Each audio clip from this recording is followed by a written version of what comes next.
Hospital Porters, Pride and Dignity. Stop the New World Order. Welcome to Hapanwo TV and welcome to this, the second part of another Watch Party trilogy. We're doing The Day the Earth Stood Still.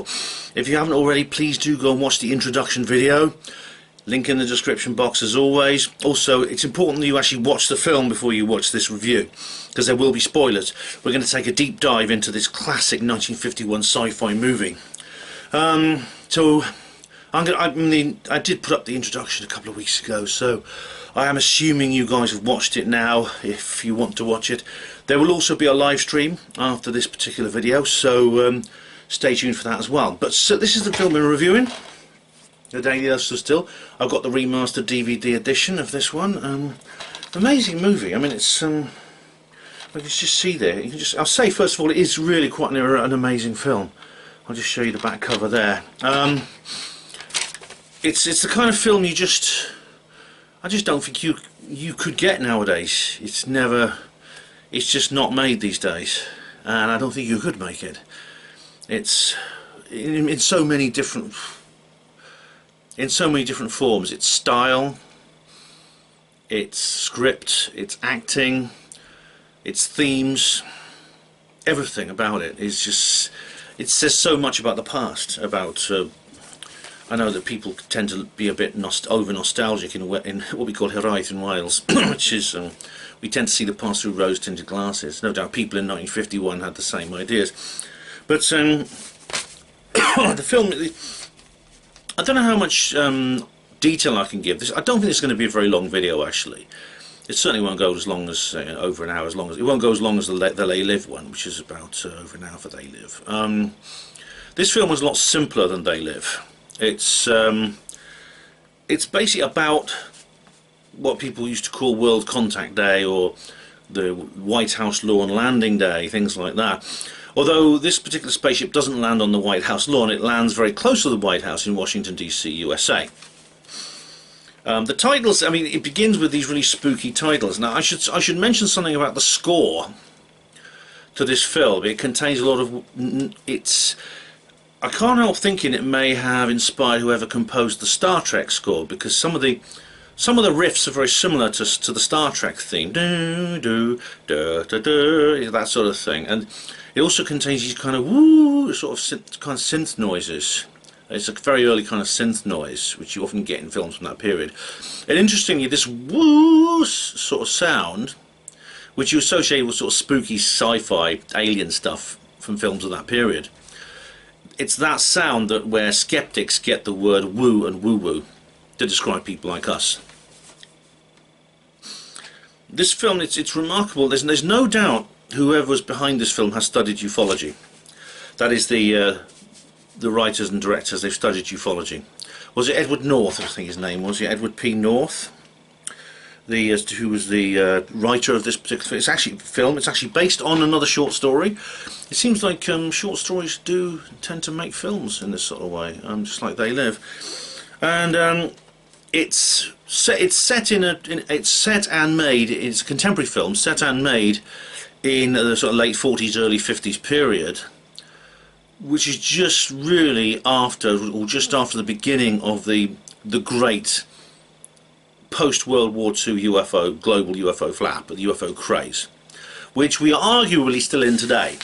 It sort of comes and goes, but it's kind of been something that's been with us ever since. And like I say, this guy studied ufology. Now, it begins with a scene which is very interesting. Air defense warning radar picks up something traveling at 4,000 miles an hour around the world, an object very, very fast going around the world.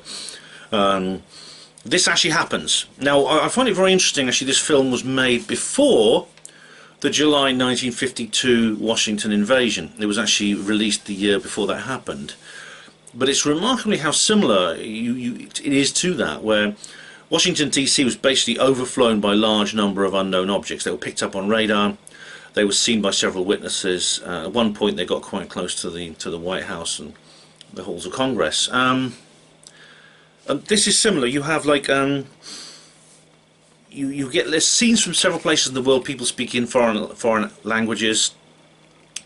There's some people in Hong Kong speaking very stupid fake English accents. There's several fake English accents in this film, actually, I must say. Professor Barnard is another one. They should have worked more carefully on. You know, it's a bit like Dick Van Dyke. Cool, blimey. Yeah, and it's like, I'm English, mate, and I speak like this, when I'm actually a Yank. Some people, Charles from Project Camelot can do a very good English accent. He's a very good sort of Cockney, Charles-like accent, yeah. And then there's there are radio reports. Now that's not very realistic, of course, because they're very positive. They don't try to debunk anything, and they say, "Stay calm. There are signs of normalcy." But of course, there is no normalcy. What happens is you see this UFO flying over Washington D.C. Now, I must say, for the time period, the special effects are not bad, and what's more, the actual craft does resemble a classic flying saucer, and it makes the kind of whirring, whining noise that these things are reported to have made. Again, this is a sign of people who know their ufology. They really, really do. If you ever read Robbie Graham's Silver Screen Saucers, you'll know what I mean. And the craft lands, and you see it doesn't land in it's said to have landed in the National Mall, but you actually see it landing in what looks more like a public recreation park. It lands, you see baseball diamonds and things like that around it. And as it lands, you see the shadow underneath it, the circular shadow underneath it, which is interesting. That's a good bit of special effects, and for the time period. And when it actually takes off at the end, it leaves behind a circular mark on the ground. It leaves behind far more than that as well. It's it flies. You see it flying over all the tourist sites. You can see it flying over the White House, over the halls of Congress, over the Smithsonian Institute, all these things within this giant Masonic United States Capitol. And then you see people looking up and going like that, and people looking very scared. It's a very atmospheric film, I must say. And it flies over and it lands in this park, and the park is a standard recreational park, so it's a bit like Voronezh. The Voronezh incident of 1989, which is very interesting. It's when a UFO landed at a park in Russia, a place called Voronezh. It's interesting. If you get to hear about it, it's an interesting case. There was very little research done at the time, because basically Russia had other problems on its hands back then. The Soviet Union was in its death throes. So Russia was going through this massive political upheaval, so it wasn't really covered at all. But after everything calmed down a little bit, several Russian ufologists did get hold of this case and interview the witnesses and go to the location. And then the news report comes on. At 3:47 p.m, a strange spaceship landed at this park in Washington D.C. We have a bulletin and things like that. Now, and you see the police coming, the police sirens and the police cars coming out, and then the military gets involved. You see jeeps and tanks deploying from nearby bases. Now, up until then, this is where the realism ends, because of course that kind of thing has actually happened. And you don't actually get big news reports about it, because what happens is the police and the army surround it, and you get like huge crowds of spectators standing around them. There's several close-ups of people's faces, and they're looking very scared as this craft is standing there, just sitting there in the middle of this field. And they put up little ribbons, spectators' ribbons, so that people don't keep them at a safe distance. That wouldn't happen. What would happen is there'd be huge screens put up around it. This is what would happen in real life. I'll probably come back to this point in this review. There'd be huge screens put up around the craft, sight screens to stop people seeing what's going on inside. And then someone would put out a story that a helicopter crashed or something. And that would be the end of it. I explain more in my Nottinghamshire Roswell videos. I explain more about that. And then there's the very dramatic scene at the beginning where the door opens on the spaceship and this ramp appears, and out comes a humanoid, a perfect humanoid with a strange helmet with a little slit for an eyepiece. You can't see his face, and he's followed by this robot. This giant robot, Gort, this classic robot, with almost like a kind of medieval knight's helmet on, with a visor and complete silver suit. And they stand there, and then Klaatu reaches inside his clothing and pulls out some kind of device that looks a bit like a hand fan. He then does something, and the fan blades open out. Now all the soldiers surrounding him are very nervous. They're not ordered to fire, but then one of them just can't help it, and he discharges his pistol. Klaatu is shot and falls down. So that's this interesting sort of thing. At the same time, Gort then the visor sort of comes up on Gort's helmet. I use the still for the opening, like for the opening shot, the opening title shot, and the thumbnail for the introduction. And a beam shoots from his visor. Now it's described as some people say it's a laser beam. This does something a laser beam never could. A laser beam, incidentally, the word laser is often misused in science fiction. A laser is simply it's basically a resonant light beam, which is concentrated. Light amplification stimulated emitter of radiation. It's an acronym, laser. And this beam, it is actually a ray. It's a beam of light, and everything it touches turns to dust, including the rifles in the soldiers' hands, tanks, artillery guns, things like that. These things just dissolve into dust from Gort's this beam of light. He doesn't harm anyone. No one gets harmed. I mean, he does later on, but he doesn't. The actual soldiers not harmed. They quickly get off the tank before it dissolves and things like that. The weapons turn to dust in their hands, but they themselves are not harmed. This is not unknown in ufology. I've never heard anything about beams of light, but I've heard that the presence of a UFO can cause changes in materials. Betty and Barney Hill's car, for example, is the most famous one, which had there's the famous bullseye marking on the boot, which was magnetic and radioactive. That's an example of what we're talking about. I've never heard of anything as remarkable as this within ufology, though. What's interesting is this. A few years later, a guy called Frank Strangers wrote after this film came out, and some people accuse him of nicking the idea, but he talked about. He wrote a book called The Stranger at the Pentagon, which is about Val Valiant Thor. I don't know if you're familiar with the story of Val Valiant Thor. This was an alien, a very humanoid-looking alien, and there were a few others as well, who actually did land near Washington DC and ended up having an audience with the president and having an audience with the military, the Pentagon, and things like that. And there's a few photographs of a guy claiming that people claim are Val Valiant Thor and his various cohorts. He had a number of people, male and female, with him, very humanoid-looking.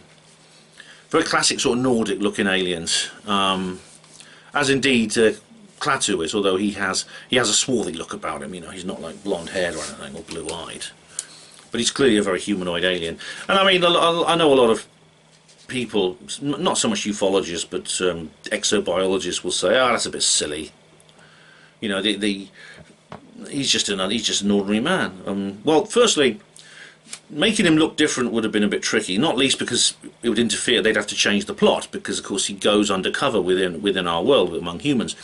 Secondly, from what we know about, I know a lot of exobiologists reject UFOs. The SETI people reject the idea of UFOs, but people who've seen UFO and aliens do describe creatures that, if you gave them a haircut and dressed them up in a normal clothing, you would not look twice at them in the street.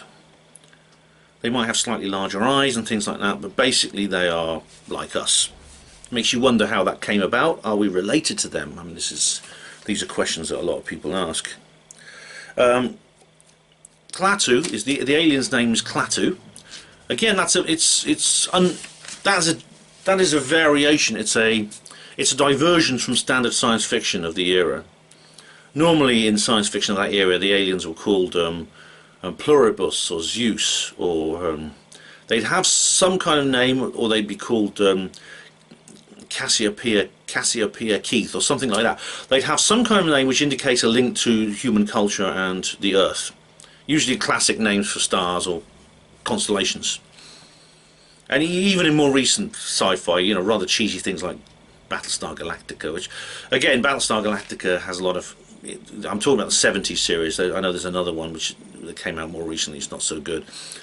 In fact, the old 70s series is actually not very good either. I loved it as a kid, but it wouldn't impress me now. But they often the characters in Battlestar Galactica were called Apollo, Andromeda, things like that. These are names that we humans on Earth have given celestial bodies. We call them these things. Real aliens would not have those names. Not only would they not speak English, they do, and indeed there is a language element to this film, which is good. They would have completely different names for the stars and planets, as we call them, for intelligent aliens. They also a constellation is simply a pattern a star makes in the sky, but it is completely unique to the Earth's location within the universe. If you took the Earth and moved it somewhere else within the universe, we would look up at the sky, we would see completely different patterns of stars. We would still see stars, see stars, and if we were close enough, we may even see some of the same stars. But the patterns that they form in the sky would be completely changed, and we would have to invent new constellations and things like that. So constellations are simply patterns made in the sky by stars, among stars, caused by the way we see them from our position within the universe. And I'm very glad that the writers of this film have been a bit more intellectual about it, and they've been a bit more thoughtful. His name is Klaatu, which is a completely K-L-A-T-U, or is it double T-U? I can't remember. What was it saying? It just says, it doesn't say his name here. Missionary. He calls it a peaceful alien and missionary. Well, he's actually not that peaceful. We'll go. The moral stance of Klaatu I want to go into actually, but it's K-L-A-A-T-U, I think, or two T's, I don't know. But it is a completely made up name. It's the kind of thing that should aliens have the same kind of vocal cords and mouths that we do, and can form the same kind of consonants and vowels, therefore would have a language similar to ourselves, they would have a completely different words from languages that are not related to any on Earth. So that's a good sign. Anyway, he describes, he has the interview with this guy called what's his name, Mr. Harley, who's the president's secretary, and he tells about, he says, I'm an alien, I come from a planet too, and he gives, based on, he says we're neighbours, and he says my planet comes from, and he gives the name of the planet. And he doesn't give the name of the planet. He doesn't say he comes from what planet he comes from, but it's very obvious from his descriptions of its distance from the Earth, and he says it's a neighbouring planet to the Earth, that he's talking about Venus. And in those days, Venus was probably one of the #1 spots in the universe, along with Mars, about where aliens would come from. In those days, people thought, well, if there are little green men out there, or other kinds of aliens, or humanoid aliens, they would come from Venus or Mars. Mars, you see, in those days people didn't actually know what those planets were like. The first proper investigation of Venus didn't begin until the 70s. It was somewhat after the full exploration of Mars, actually. The Mariner probes I think were launched in the 60s. Venus was not properly explored until I think the first landing was in 1970 or something. It was the Russians who did. The Russians did Venus, the Americans did Mars. I remember that bit. It's almost as if the two space agencies, NASA and the Soviet Space Agency, were like, maybe they made a deal. Look, you we'll handle Mars, okay? We will handle Venus, and sort of like I did a deal behind the scenes. Oh, I don't want to go down that rabbit hole right now. I'll go too far off topic. But Venus is actually one of the most inhospitable places in the universe. It's on the surface, the pressure is the same as being 3,000 feet under the water. It's hot enough to melt lead, and it rains sulfuric acid. As Patrick Moore once said, not the sort of place you want to go on holiday. Oddly enough, up in the atmosphere, you have phosgene, and you can have like maybe something that's buoyant and floats, and you can live on that. But I've tackled that on a previous video. So Mr. Hardy says, well, what do you want to tell us, Klaatu? What's this message you have for us? Because he wants to address, he wants to deliver. He's come to Earth to deliver an essential message. to humanity, and he says, "This is too important for one president or one person. This is far too important. I need to speak to the whole planet in one go." And he says, "Well, what about you?" And she says, "You have this thing called the United Nations on your planet. I want to speak to them."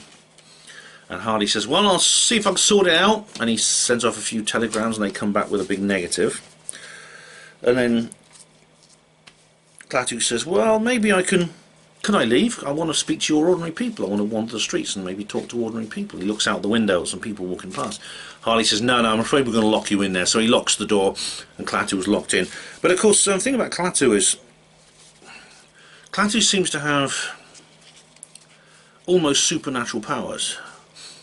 It's almost beyond. It's beyond just simply science fiction. He has what I would call almost godlike powers. It's not unlike the Stephen Baxter character in the mini-series The Second Coming, which I talk about in my Apocalypse video.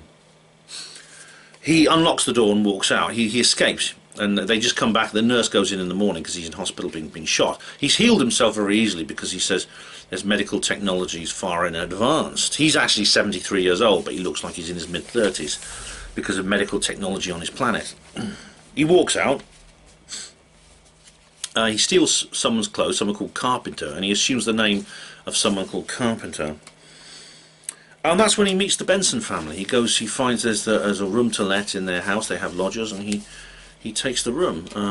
He doesn't have any money, but he has ways of paying, as we soon find out. And the Benson family is like Mum. There's the mother and her daughter and her son. The father, that is Helen, the principal lead character. Her husband was killed in World War II. He was a soldier in World War II. In fact, Bobby, her son, shows Klaatu his grave. There's a lot of panic in the media. I kind of sense this is kind of an anti-war film, maybe. You know, it's a kind of an anti-war film. There's panic in the media. The spaceman is at large. We've got to find him. He's escaped from the hospital. Because they don't have not many people know what he looks like. Because only a few people have seen him without his space helmet on. So and he's got ordinary clothes on. So Klaatu sort of wanders around kind of with impunity. But the Benson family don't recognise him, and but there's lots of, they're reading their newspapers, and there's like all kinds of scary headlines about the spaceman. And this woman who's another lodger says, "Oh, I reckon he's not from space, he's from Earth, and you know where," being in, of course, the Soviet Union, because this was the early Cold War.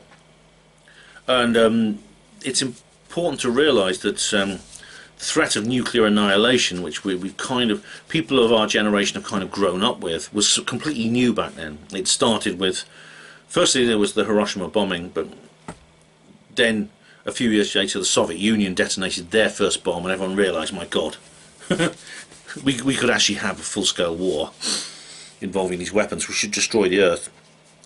Funny enough, there's a scene with the doctors at the hospital where they say, you know, Klaatu's got an ordinary human body. He has the same organs we do, liver, spleen, heart, etc. His lungs are the same as ours, which indicates his planet has the same kind of atmosphere, the same pressure, the same gravitational field. And in the newspapers, I should point out, there's like a cartoon thing in the newspapers saying, it says, "How much longer do we have to live?" or something like that, and you see Gort like firing his laser cannon at people, and they're all dying. I mean, I suppose maybe this film is kind of a satire of maybe Cold War paranoia. I don't know. It could be described as that. I think it's certainly got an anti-war message, but it's not like a kind of hippie one. It's actually quite shocking, some of the statements made in this film. It's not like the kind of anti-war movie you might have got a decade or two later. It's very different. Little Bobby, there's a boy who's about 10 years old, called Bobby, who's he's Helen's son, and he gives Klaatu a tour of Washington DC, and Klaatu's sort of like speaking quite openly about how he's a stranger in the area. They say, because he speaks with a standard like kind of transatlantic accent, but he says, "I've been away a long time," and and Bobby shows him the Arlington National Cemetery, which is a massive war cemetery in Virginia, near close to Washington D.C. And he shows Klaatu his father's grave, and he says, "Did all these people die in a war?" And Bobby says, "Yeah, don't you know about the war?" Oh, and you think Bobby really should be getting a bit suspicious. And he's no fool, this little boy. He's a clever little chap. Because he says, Bobby says, "We could go to the cinema and watch a movie." And he said, "I'd like that, but I don't have any money." And then he shows Bobby these diamonds. And Bobby goes, "Wow, these real diamonds?" Yeah, and Klaatu says, "On my planet we use these as currency." And you find out later that these diamonds, because once another character takes these diamonds to a jeweler, and the jeweler says, "My goodness me, these are the purest, most unbelievable diamonds I've ever seen. They didn't come from this earth." And diamonds, it's probable that diamonds do exist on other planets, actually. It's even been theorized that there's huge diamonds at the core of the gas giants. When you consider the formation of diamonds, is probably quite common.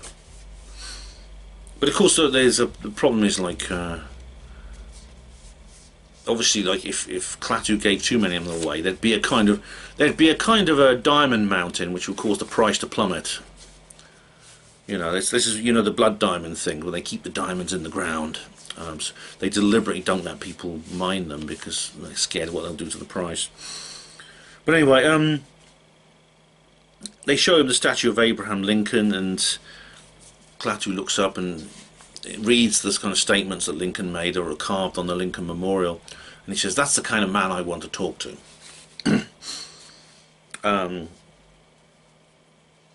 And they go and visit the spaceship. The spaceship is now a public attraction, and people are all looking around it. And Klaatu gets careless. He Bobby goes, "What do you think powers it?" And he says, I expect it's some kind of advanced atomic energy. You know, they cancels out inertia and things like that." And I thought,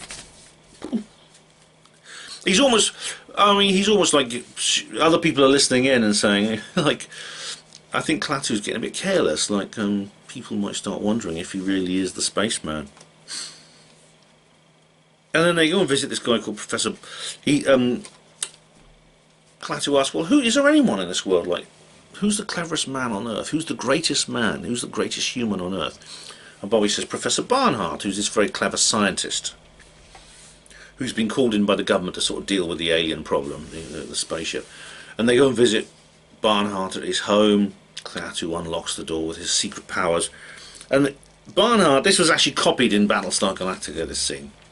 Barnard has like a blackboard full of chalk equations of the way scientists do, and he's got a big sign out saying, "Do not erase, do not erase."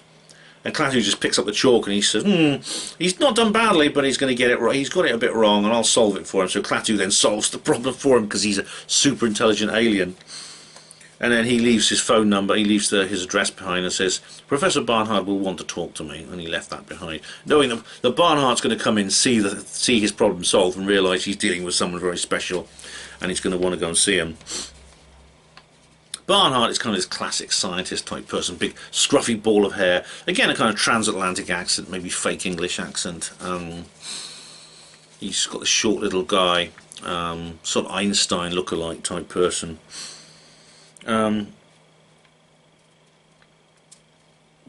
thing is, like, what happens is that then, of course, Barnhart sees with astonishment what's on his blackboard, and basically sends for Klaatu, and indeed he sends a military escort to go and get Klaatu.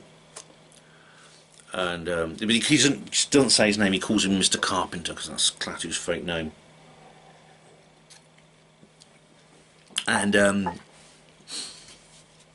this is where you get like these violent threats. Now, what's interesting about this film, I mean, this is a film, it's a U certificate, universal, which means it says contains mild violence, which it is, yeah, very mild violence, but it says universal, suitable for all. Now, it's not a children's film. Now, these days, the only films you get really with U certificates is, with very few exceptions I can think of, maybe 2001: A Space Odyssey and a couple of others. But films for adults these days very rarely have U certificates. They almost always have some more more sex violence, you know, that kind of extreme content now. But in those days, it was very rare actually for a big Hollywood blockbuster film not to have a U certificate. It's quite astonishing. And then Klaatu, then you see like another side to Klaatu. Klaatu's not this love and light person. He tells Barnard, he says, we need to have a meeting of scientists. If you can't get the politicians to listen, maybe we'll get together some great minds from the world of science, and I'll talk to them. We'll have a meeting by the spaceship. You can all come and sit down and have a listen. I'll do a lecture. And that's how we'll get this message out to humanity. And he says, I came to you as a last resort. He says, and he explains exactly what's happening. He says, my people and the people out in the universe have been monitoring, that is the aliens, have been monitoring Earth, and we found that we were sort of leaving you alone. We were content to let you sort out your own petty childish problems by yourself. We don't have war on my planet, he says. So you think, oh, that's because I mean the idea of those planets out there that are kind of utopian societies is quite a common one in science fiction. In fact, there was cosmist fiction from 19th century Russia. That I talked about. That's what inspired J. Posadas. I did my little video about J. Posadas. That kind of thing inspired him. But even post 19th century into the 20th century, this is quite common in science fiction that other planets would be a utopia in the sense they didn't have wars, or at least they were partly utopia. I mean, Klaatu does not claim his planet is a utopia. He says we have our problems, but we've solved these other problems which you petty little humans still go along with. And Hardy actually says at one point, you know, I wish it wasn't the case, but you know, this is what we're like. This is what humans are like at the moment. But then there's this, usually what you get in science fiction, utopian literature, is that the planets and the societies described are usually somehow they're very feminine. It's all hippy-dippy peace and love type things in their attitude. They're very yin rather than yang. Yet that's not the case here. That's not the case here. He says, literally, I came to you as a last resort. I need to get my message out, or I'm going to demonstrate our powers, what we can do. We were content to let you do things by yourself, but since then you've started developing space rockets. You've taken the first steps out into space. You're also developing weapons of mass destruction. That is the A-bomb. You've developed a form of atomic energy, not as sophisticated as us, but you're using it to make bombs. Now this actually is a message that real alien contactees has been given. And what's more, judging by the behaviour of UFOs, we can kind of imagine that might be true. The way that UFO sightings are sort of congregate around nuclear bomb sites and nuclear missile sites. I myself took a UFO photo at a nuclear base, as you know. I didn't know the UFO was there. It just appeared in the photo afterwards. I did a video about that.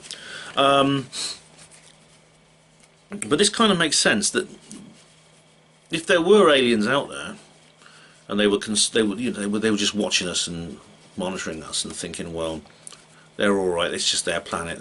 It's none of our business what they do on their planet. But then suddenly we start getting off our planet, and at the same time we're building devastating weapons, and we still have this aggressive tendency. We're quite a war. We are an aggressive species as primates go. We're probably more aggressive than chimps or gorillas. Certainly more than gorillas. So we maybe that's just part of our nature. We can't help it. But either way, whatever the reason is, the aliens are. I think Dr. Bob Jacobs, what he said. He's the guy he was working for NASA, and he was filming a rocket launch or test launch of an intercontinental ballistic missile, and it was basically shot down by a UFO. UFOs and nukes. Watch the film UFOs and Nukes, or read the book. It's got all the details there. So this is actually what Klaatu is actually saying is consistent with ufological literature and reports. More recent ones as well, not just back in the 40s and 50s, and indeed the behaviour of UFO sightings, UFOs and how they behave, remember Captain Bob Salas, about how the UFO came close and then came close to his missile launching facility and it shut down all the missiles. In Russia, the opposite happened once in Russia. There's a Soviet missile bunker where a UFO appeared and the computer started the bloody launch sequence. It was like they were going to shoot and fire the missiles. That's far more scary than what Captain Salas had to deal with, because of course if those missiles had gone off, they'd have killed millions, but then there'd have been a retaliation and things like that, and the world would be destroyed. But so the aliens started the missile launching sequence, and the crew were just desperately trying to stop it, and they managed just in time.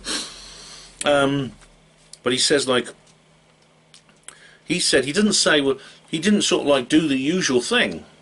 You know, in more modern sci-fi or more utopian fiction, he would have probably said, he'd have said, like, you're developing rockets, you're developing A-bombs, and we're very, very concerned about that as intergalactic citizens. We've let the Earth has been in isolation for your whole history, and we've just left you alone. But now you've come to our attention, and we need to deal with you. This is why I've got to give you this message. And then he would then have said, so we want you to sit in a circle and meditate and feel love coming from you for the universe, and we're going to sing Kumbaya, and I'm going to scatter flower petals everywhere and things like that. But Klaatu doesn't say that. He says planet Earth will be eliminated, and I'll demonstrate my power. I'll demonstrate my power by destroying New York City or Gibraltar.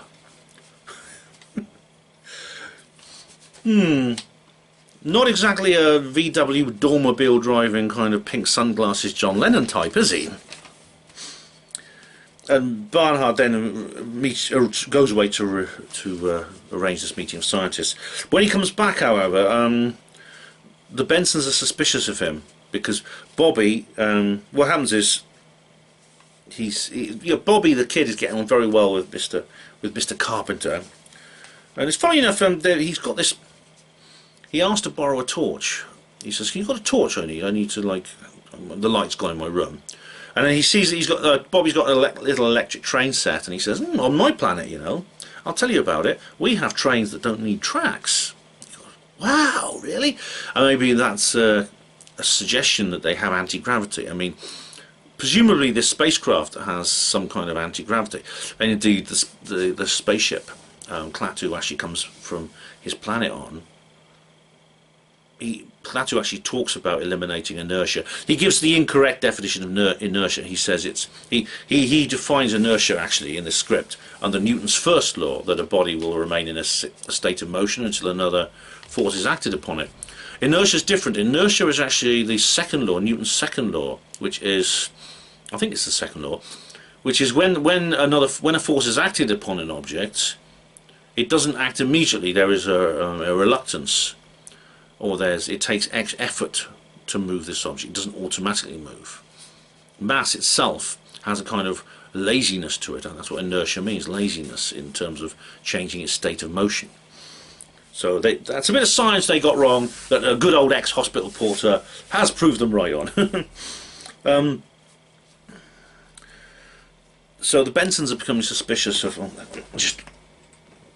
I'm using the monitor as a form of lighting, so I have to do that every so often.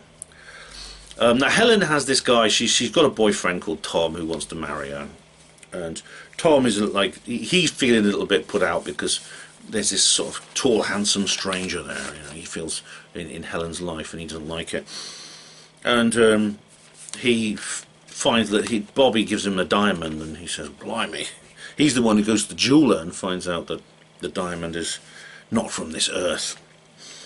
Anyway, Klaatu goes to the park, but Bobby follows him, and he uses the torch to flash a light to signal to Gort. He goes, a flash of light, and Gort sort of like comes, because Gort's just been standing there. This huge 8-foot alien robot has just been standing there, and it's completely indestructible. The spaceship and the robot are made of some material which is just, you know, at one point they try a blowtorch, they try a diamond drill. I mean, the government are trying desperately to, like, cut into this robot and cut into the spaceship to take them apart or get inside. They can't. It's made of some kind of material which is so strong. Indeed, again, it's almost like a kind of miraculous thing. I mean, at one point, Helen asks Klaatu, what could Gort do if he goes rampaging? And Klaatu says there's no limit to what he couldn't do. He could destroy the Earth. This 8-foot tall robot could destroy the Earth. So Gort comes back to life and he bashes the heads of the guards together. There's two military policemen guarding the spaceship, and he bashes their heads together and he walks out. I thought he might have killed them, but it turns out he's not. And he goes and he comes to life, and Gort and Klaatu goes into the spaceship, and then he sits in this command chair, and then you hear him speaking this language, this constructed language. Now, apparently there's no real language. They just put together a few words. I mean, Klingon started like that in the first Star Trek movie, because in the original series of Star Trek, the Klingons just spoke English. For the first movie, they decided to give the Klingons a language, and they just devised a few phrases. Since then, Klingon has been turned into a full-scale constructed language, rather like Tolkien's Elvish and Dwarfish. This is not the case. This is not the case. What's more, the language is not very well done. I suppose the phonetics, all the phonetics and pronunciation of this language, from a linguistic point of view, are, even though it's admirable that the filmmakers actually put this element into the film, they could have made it sound more exotic with non-English phonetics. Klingon, for example, sounds totally different. It's got sounds that don't exist. It's got pronunciation that is very, very different from English. Klingon's actually the grammar is actually based on, I think it's Algonquian languages. That's an Amerindian branch or family. As I said, there's no actual construction. You just know words like Klaatu, Barada, Nikto, and there's a few other words. There's a few other phrases. We hear him speaking into a communication device in his language. And Bobby goes back and he tells his mum and Tom, he's the spaceman. He tells him what, because Bobby watched all this happen and then ran away. And Helen does this thing. It drove me nuts when my parents used to do this to me, and I'm sure that lots of other kids say this. It was just a dream. Johnny, you've just had a bad dream, and things like this. This is why kids keep quiet about their imaginary friends, because of adults' attitude. They don't believe him. They think he's just they just say, you've had a bad dream, it wasn't real. And he says, no, it was real, it was real, it was real. And he shows Tom the diamonds. That's when he shows Tom the diamonds. But Helen just says, look, it's all right. And he says, you've got to go back to bed now, things like that. It wasn't real. It's just annoying when that happens. And then the following day, because I think Helen is getting suspicious at this point. She tells Bobby he shouldn't hang around with Mr. Carpenter quite so much. Carpenter and Tom both go to see her the following day, and Tom tells her about the diamonds, and he said he's worked out by now that's what's going on. But Helen and Klaatu get into a lift, and they're halfway through the journey, going down in this lift, and suddenly the lift stops. And this is what I mean by sort of miraculous powers. Klaatu says, "Oh, the lift's going to be it won't start again for another 30 minutes," and he says, "What time is it?" "It's midday." And he says it must be exactly midday. And she looks at her watch and says, "Yes, it's exactly midday. I knew that because that's why the lift has stopped. And it'll start again in half an hour's time." And she said, "How do you know this?" And he says, "Because I've stopped every electrical device on the planet. Apart from very important ones such as planes in flight, hospital ventilators and life support, things like that. Apart from that, I've stopped every electrical device." And you see scenes of like people trying to start their cars and motorbikes, and there's washing machines that are like leaking, the trains that are standing still on the track, factories with production lines that are just static, and everyone's looking around going, what the hell's going on? There's a scene inside a power station where the engineers are trying to get it going again. Now, this is never explained. How Klaatu manages to do this, or Gort, or the aliens of any kind manage to do this. How do they manage to stop electricity working in every single appliance on the entire planet? That's never explained. Funny enough, I mean, there's actually a, just as an aside, there's a documentary, you can get it on YouTube actually, called Blackout, which is a kind of, it's a very chilling sort of found footage dystopian docudrama about a power cut. And funny enough, it's got Charlie Veitch in it. It's about the story of a power cut that hits Britain that lasts an entire week. It's quite similar. You get some of the same scenes. Well, this power cut luckily only lasts for half an hour, and suddenly the lift starts moving again. She, oh, that's.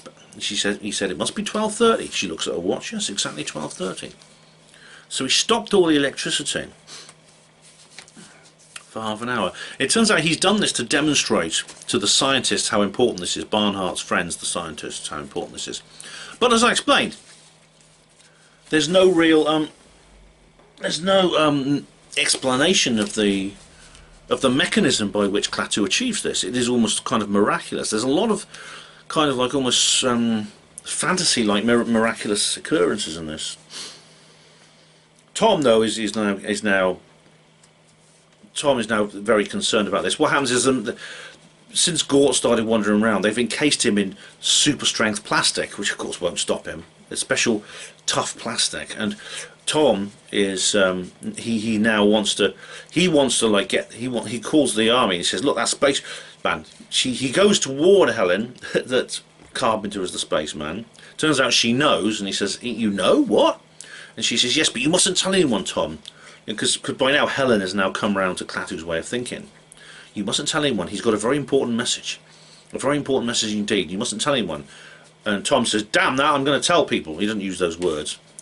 But he picks up the phone and starts dialing, and he said, and it turns out that Helen tries to explain why he mustn't tell anyone, and he says, I'm telling people. It turns out that you want to be married to the most famous man in the world, the man who found the spaceman, who gets the reward and things like this, because they put out a huge reward, a price on his head, on Klaatu's head.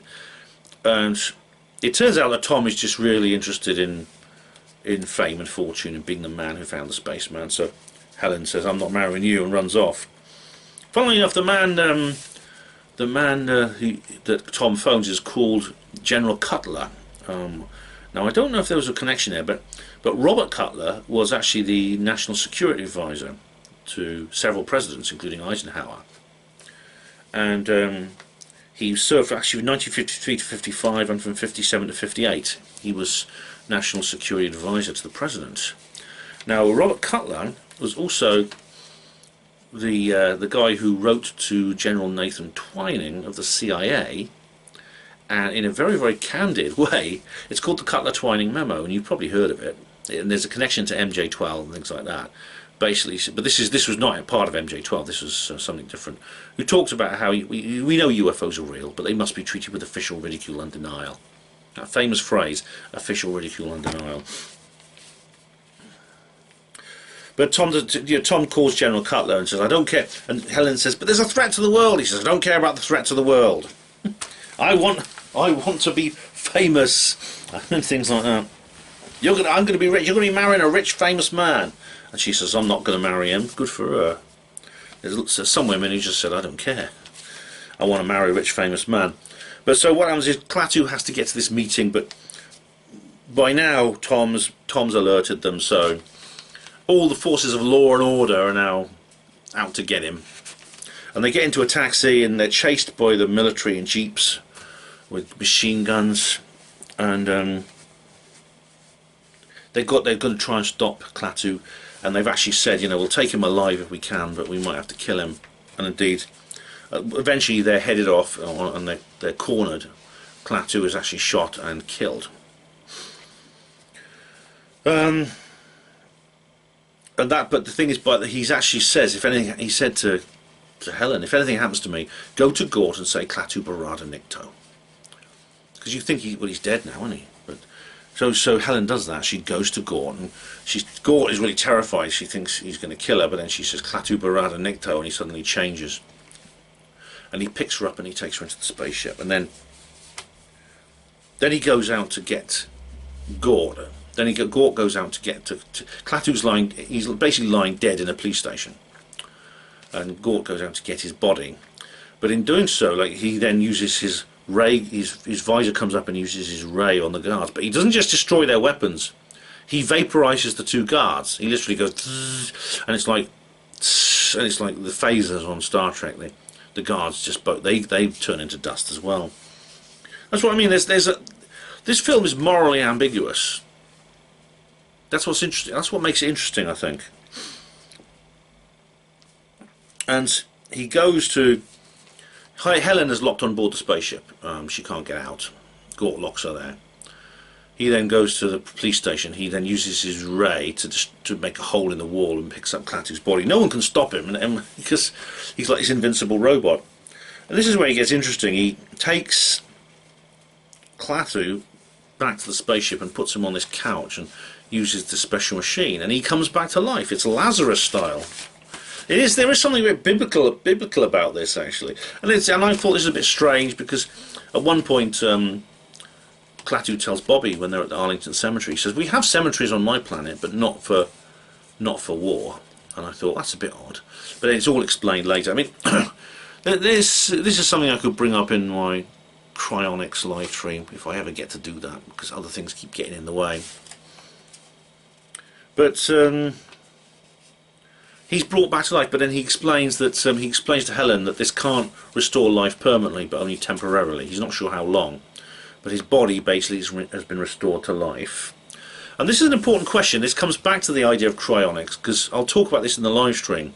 What would happen if you did bring a dead body back to life? Would it have like a consciousness, or would it just become some kind of zombie? But Klaatu is conscious. He seems to have come back to life. He remembers who he is. He remembers who Helen is. He can speak. He can think. But you know, I listened to an interview with Sam Harris and Dr. David Deutsch talking about this, about how it'd be about the difference between consciousness and intelligence. Strange noises. What's going on?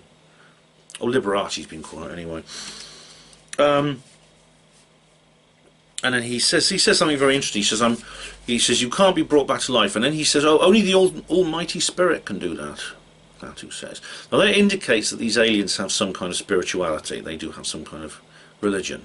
And again, it's like Lazarus. The story of Lazarus is, I think it's the most famous story in the Gospels. Actually, I mean, this is the only miracle Jesus performed that is mentioned in all four Gospels. His friend Lazarus dies, and he goes to the funeral and he weeps, and there's that single chapter where it says Jesus wept, and he then restores Lazarus to life. And again, there is something like it's more than just science fiction. This is kind of miraculous. It's almost like supernatural powers that Klaatu has and Gort has. To stop electricity, to unlock doors, just like that. I mean, unlocking doors you can maybe put down to some kind of, I don't know, machine. I mean, see the machine with the fan that sort of looks like with the fan blades that gets Klaatu shot in the beginning, it's actually destroyed by the bullet as well as Klaatu being shot. He says, you know, this is a machine that it wasn't a weapon. Your president could use this to talk to other civilizations, and now it's broken. So there's something sci-fi about that, and you could say, well, maybe he has some machine for unlocking doors. But what kind of machine could just simply stop electricity from working all over the world and then start it up again half an hour later? That is something supernatural. It's never explained. And then he and Gort and Helen go out onto the outside the spaceship, and there's a big crowd of people. The scientists are there. They're about to be moved out by the army, but then he appears. And then he delivers this speech, where he then gives the message, which is, you know, we in what I've just he's already been explaining this privately to people. We in the universe, we have a bit like your United Nations, but it's a kind of United Planets thing, and that we've left you alone because you've pretty much been just sorting out your own business on your own planet without the capability of space travel or weapons of mass destruction. Now suddenly you've got both, so it concerns us. So we've come here to invite you to join our United Planets thing. We're going to have to stop this tendency towards aggression and warfare. And he says that the robots, which include Gort, he says they're the United Planets policemen. They go around the world, and if they go around the universe, and if any planet is doing what we said, in other words, getting out into space, but then threatens to make war on other planets in space, then he says that the destruction wrought by these policeman robots is too terrible to imagine. And he says that you must change your ways, otherwise your planet will be reduced to a burned up cinder. And then the camera, then you get shots of the people's faces. And there's all the people standing around watching. There's like little half-second shots of their faces, and they're all standing there like that. It's a bit like Eyes Wide Shut, where you see the masks of the people when Bill is exposed. The shocked looks in these masks, but the people are looking like really shocked. You see people of like all sort of races and creeds with different clothings on from different countries, different, you know, men, women, children, old people, and that. And then he goes into the spaceship and it takes off. And it leaves this big circular mark on the ground, very interestingly. It's a fascinating film because, on one hand, there is a connection to true ufological research. What is described in terms of the aliens' behaviour and the things they tell contactees, and indeed which has been observed by ufologists. Well, as I said, Dr. Bob Jacobs, he observed a UFO shooting down a missile, a ballistic missile, which was like which actually was designed to go into space briefly, as they are. These nuclear ballistic missiles do actually go up above the edge of space when they're travelling to their targets. And indeed, there was this ridiculous plan that NASA had at one point to detonate a large nuclear bomb on the moon. They were actually going to do it on the terminator between the light and dark side, and it would leave a crater, which they would probably name after somebody, I don't know. But I've heard that, I mean, I don't know if Dr. Jacobs knows this, but the project which Jacobs was involved in when he was filming this missile for NASA was a part of that. As if the aliens knew about it. They knew they were planning to detonate a nuclear bomb on the moon, and they put a stop to it. They actually intervened physically, and they sent this saucer-shaped craft to fire beams of light at this missile and destroy it, which is like what Klaatu did on a smaller scale. It's like what Klaatu wanted to do. This was in the 60s this happened. As if they're giving them the message that we don't like you using these weapons, nuclear missiles. This is why we fly all over your nuclear bases. But if you are going to use them, if you insist on using them, keep them on your own planet. Don't start blowing them up in space, or we'll do something about it. Although so far no alien has threatened to destroy New York or Gibraltar as a demonstration. It's still there. It's still this kind of thing, you know.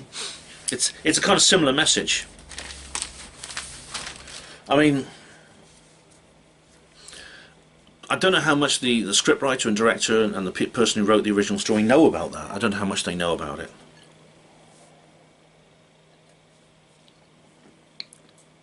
But that kind of thing does go back to the right to the beginning of the post-World War II flap.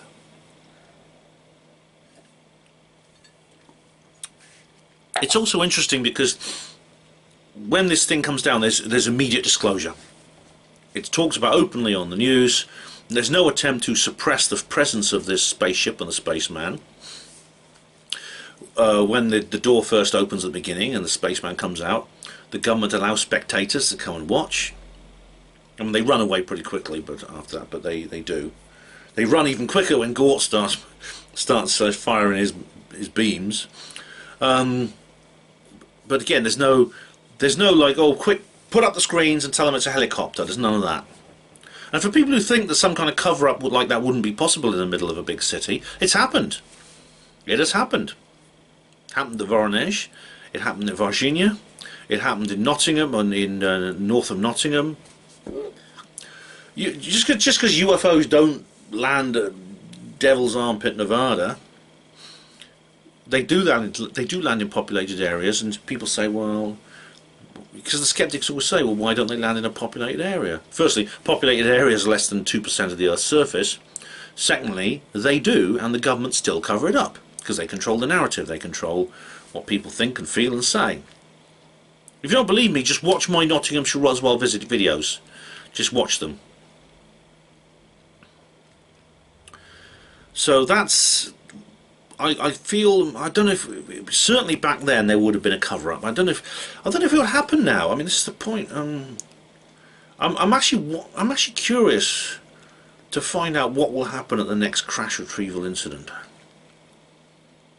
Would the cover-up work now in today's world? I do wonder that. Maybe you can let me know when we do the live stream, or and do the maybe in the comments underneath. You can tell me what you think. But that's it's an interesting movie, actually. Interesting little film. Interesting big film. Check it out.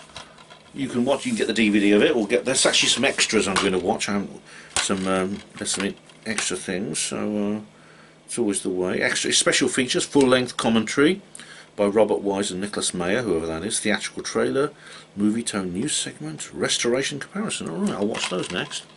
Always worth getting the DVD for those things, I reckon. Alright guys, so that's it for this particular review. I haven't done a video for a while, so sorry about that. My last one was last week. I've just had other things to do. But I'm back in business. There's going to be a live stream about this, which will either be Saturday or Sunday. I'll do it this weekend. I want to do a comments reply video sometime at the weekend as well, because I know it's a bit early, but the last one was so awful with just audio. I want to do a proper comments reply video as soon as possible. Again, I think that'll probably be this weekend, so keep a lookout for those.